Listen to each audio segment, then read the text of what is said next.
ও রহমতুল্লাহি ওবারাকাতু। সুপ্রিয় দর্শক শ্রোতা, আজ আমি আপনাদের সম্মুখীন হয়েছি একটি দোয়ার আরজ নিয়ে।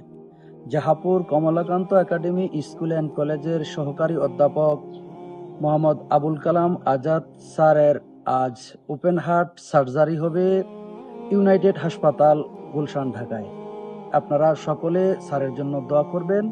আল্লাহ তাআলা যেন স্যারের এই ওপেন হার্ট সার্জারি যে হবে সফলভাবে যেন অস্ত্রোপচার হয় এবং সুস্থ হয়ে যেন স্যারে আবার আমাদের মাঝে ফিরে আসেন।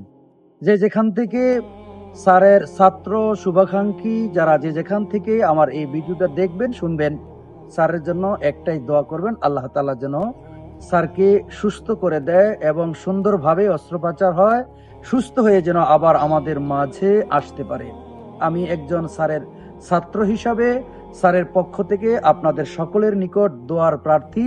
আপনারা দোয়া করবেন, বিশেষ করে Jahapur Kamalakanta academy school and কলেজের ছাত্র যারা, তারা সকলেই এই ভিডিওটি শেয়ার দিয়ে সকলের মাঝে ছড়িয়ে দিয়ে স্যারের জন্য দোয়ার আরজ করবেন। যত বেশি শেয়ার হবে তত বেশি মানুষে দেখবে আর তত বেশি মানুষে স্যারের জন্য দোয়া করবে। আমরা আমাদের স্যারের জন্য, আমাদের পিতৃতুল্য স্যারের জন্য সকলের কাছে দোয়া চাই এবং মহান রব্বুল আলামিনের কাছে প্রার্থনা করি আল্লাহ তাআলা যেন স্যারের এই অস্ত্রোপচারকে সফল করে এবং সুস্থ করে আবার আমাদের মাঝে ফিরিয়ে এনে দেয়। আল্লাহ তাআলা যেন স্যারের নেক হায়াত দারাজ করে।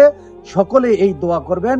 তাই বেশি বেশি করে আপনাদের কাছে আরজ রইল, শেয়ারের মাধ্যমে স্যারের যেখানেই ছাত্র আছে পৃথিবীর স্যারের ছাত্রদের কাছে যেন এই ভিডিওটা পৌঁছে যায়, যাতে করে স্যারের জন্য দোয়া করতে পারে। এই আরজ রেখে স্যারের জন্য দোয়া চেয়ে এখানে শেষ করছি। আসসালামু আলাইকুম ওয়া রাহমাতুল্লাহি ওয়া বারাকাতুহু।